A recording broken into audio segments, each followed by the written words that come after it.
Bienaventuranza es, bienaventurados los misericordiosos, porque ellos alcanzarán misericordia. Y quiero ver si puedo compartir esta pestaña acá para que veamos de la palabra claramente lo que dice allí. Bienaventurados los misericordiosos, porque ellos alcanzarán misericordia.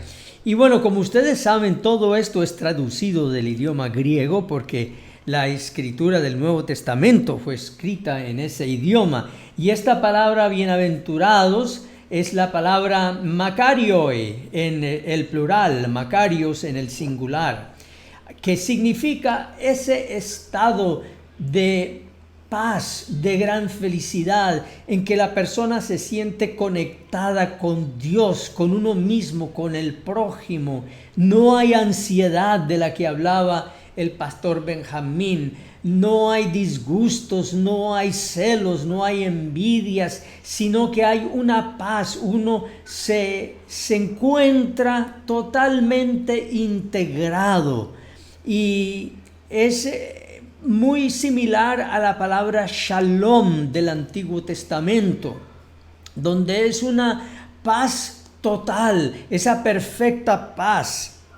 Así que el Señor Jesús dijo: bienaventurados, llenos de esta paz, llenos de este gozo, de esta integración, de esta rectitud, los misericordiosos, porque ellos alcanzarán misericordia. Y fíjense ustedes que esta palabra alcanzarán no se encuentra en el griego, es una adición de los traductores para darle sentido a la oración. Porque en el griego misericordia no es un sustantivo como aparece acá en español. En el griego aparece como un verbo y ustedes pueden decir: ¿cómo es eso?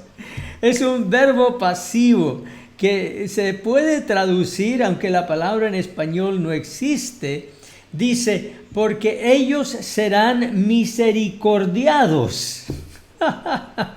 La palabra no existe en español, pero nos da un poco el sentido. Ellos serán misericordiados. Es como si la misericordia allí fuera otro sujeto, otro sustantivo que también está haciendo la acción. La misericordia te envolverá. Así que bienaventurados los misericordiosos, porque ellos serán envueltos por misericordia.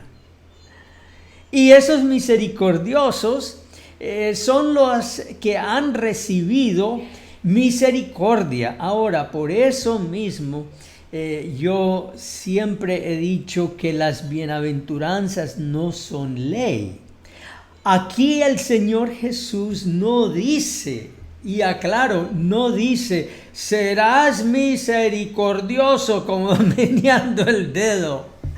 No, el Señor no dice: tienes que practicar la misericordia. No, sino que Él dice: serás lleno de bendición cuando tengas misericordia. Y es verdad, porque solamente una persona que ha recibido misericordia puede dar misericordia.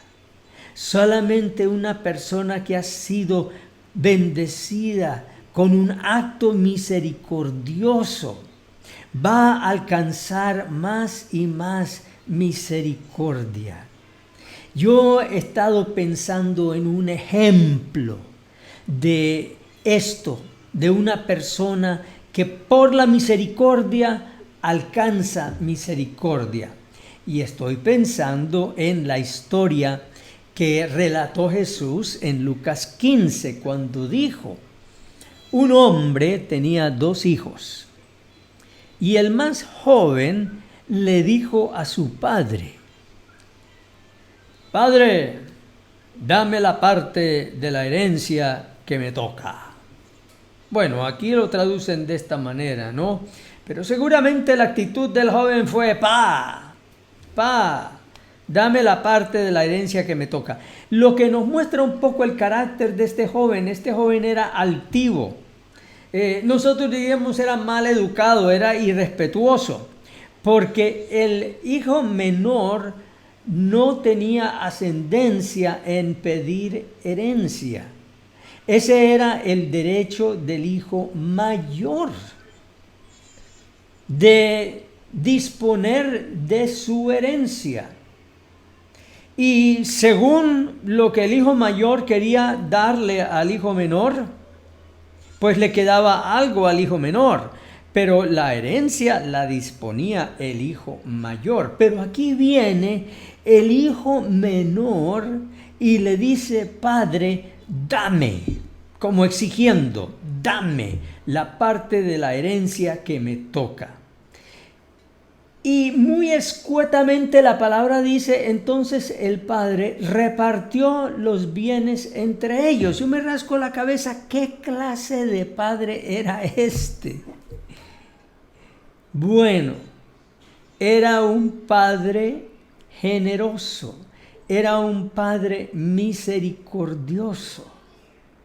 El padre no se puso a discutir con el hijo menor, lo amaba y repartió los bienes, tanto para el hijo mayor, tanto para el hijo menor. Así que el hijo mayor, claro, se quedó con la mayor parte, porque así dictaba la ley, que la mayor parte de la herencia era para el hijo mayor, pero el hijo menor se quedó con su buena tajada. Pocos días después, el hijo menor vendió su parte de la propiedad y con ese dinero se fue lejos, a otro país, donde todo lo derrochó llevando una vida desenfrenada. Seguramente la parte que le tocó de la hacienda de su padre valía mucha plata, pero él derrochó todo, es lo que dice aquí, llevando una vida desenfrenada. Trago, mujeres, juegos al azar, todo eso, comprando cosas lujosas, todo. Y dice que cuando ya se lo había gastado todo, hubo una gran escasez de comida en aquel país y él comenzó a pasar hambre. Fue a pedir trabajo a un hombre del lugar que lo mandó a sus campos a cuidar cerdos.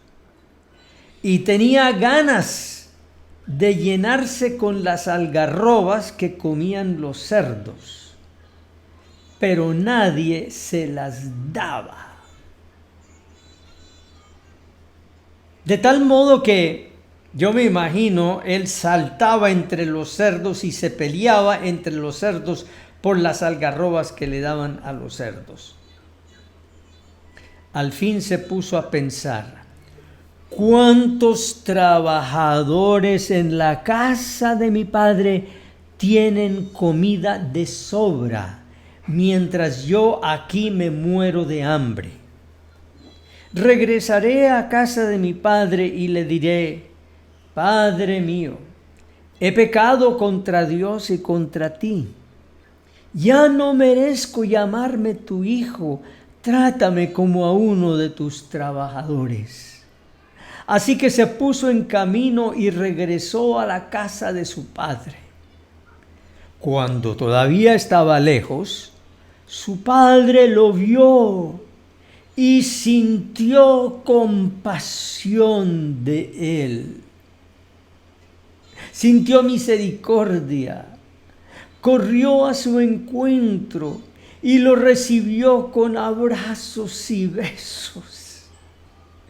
El hijo le dijo, Padre mío, he pecado contra Dios y contra ti. Ya no merezco llamarme tu hijo. Y en ese momento el padre le cortó, él tenía más en el discurso, él tenía en su discurso que decirle al padre: por lo tanto, contrátame como uno de tus jornaleros o tenme como uno de tus esclavos. Pero el padre le tapó la boca y ordenó a sus criados: saquen pronto la mejor ropa y vístanlo. Pónganle también un anillo en el dedo y sandalias en los pies. Traigan el becerro más gordo y mátenlo. Vamos a celebrar esto con un banquete, porque este hijo mío estaba muerto y ha vuelto a vivir, se había perdido y lo hemos encontrado. Y comenzaron la fiesta. Me encanta esta traducción.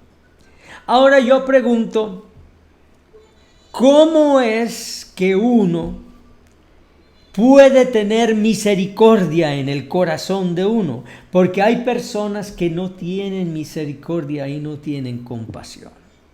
Tienen que pasar por la experiencia, nosotros diríamos hoy, el proceso del hijo pródigo. Es un proceso duro. ¿Cómo es que pueden ellos, los que no tienen misericordia,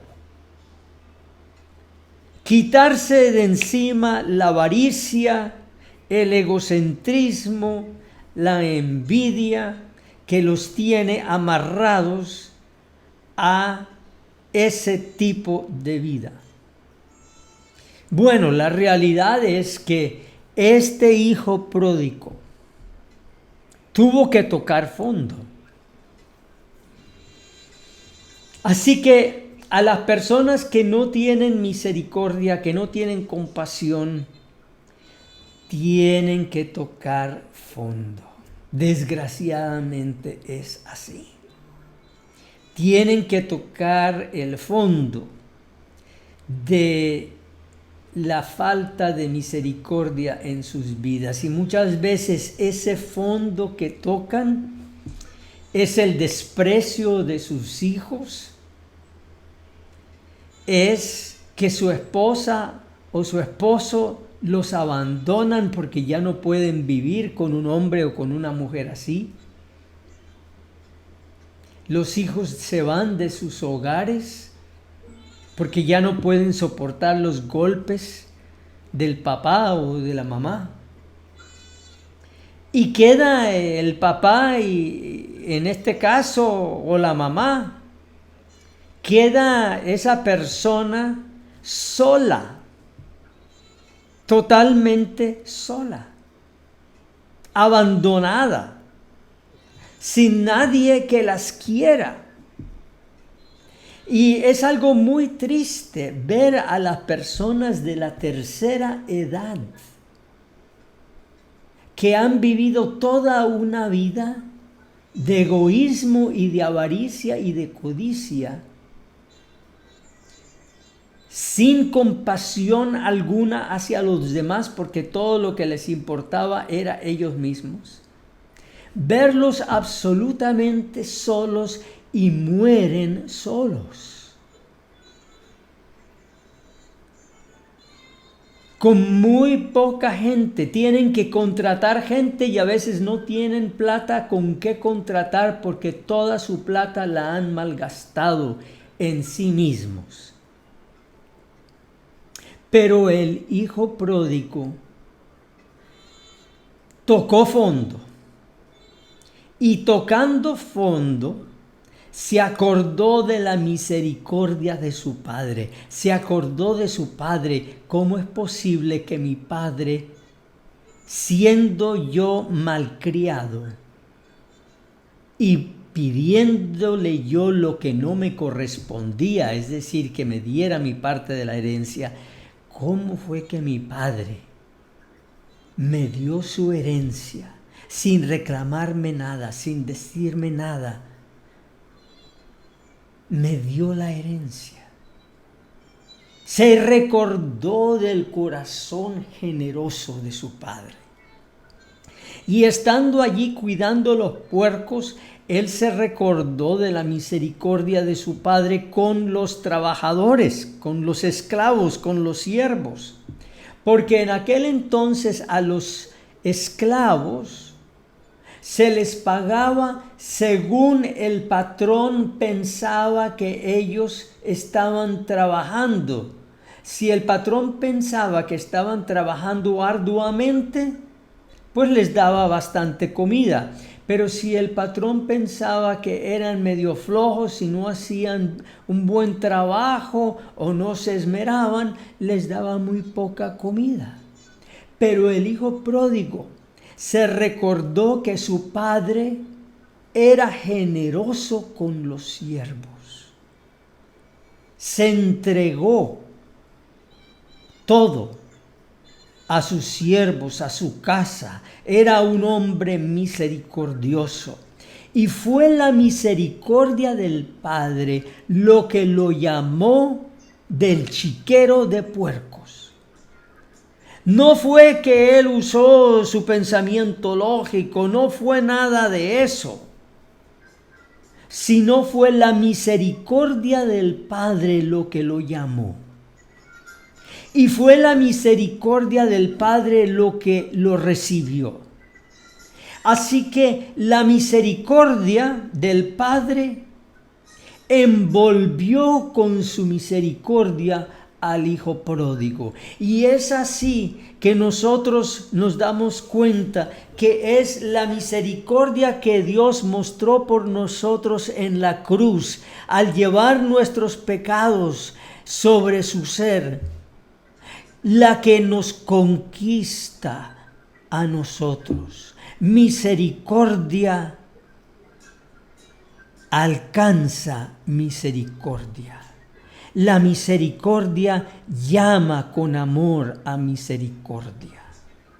Así que bienaventurados los misericordiosos, porque serán arropados con la misericordia. Bienaventurados los que ven la misericordia de Dios en la cruz, porque ellos serán arropados con la misericordia de Dios. Así que nosotros aquí en este programa de visita oramos por ti y oramos por cada uno de nosotros, que no nos olvidemos de la misericordia de Dios y que cada uno, no importa cuál sea su condición, de enfermedad o de estar bien, que usted esté arropado por la misericordia de Dios y de esa manera usted también pueda alcanzar a otros con misericordia. Tesoros escondidos de la palabra de Dios. Alabado sea el Señor. Gloria a Dios, gracias, pastor. Definitivamente todo aquel que se ha chocado con la cruz, que se ha encontrado con la cruz, que la cruz ha impactado su vida, desarrolla un alto nivel de misericordia y compasión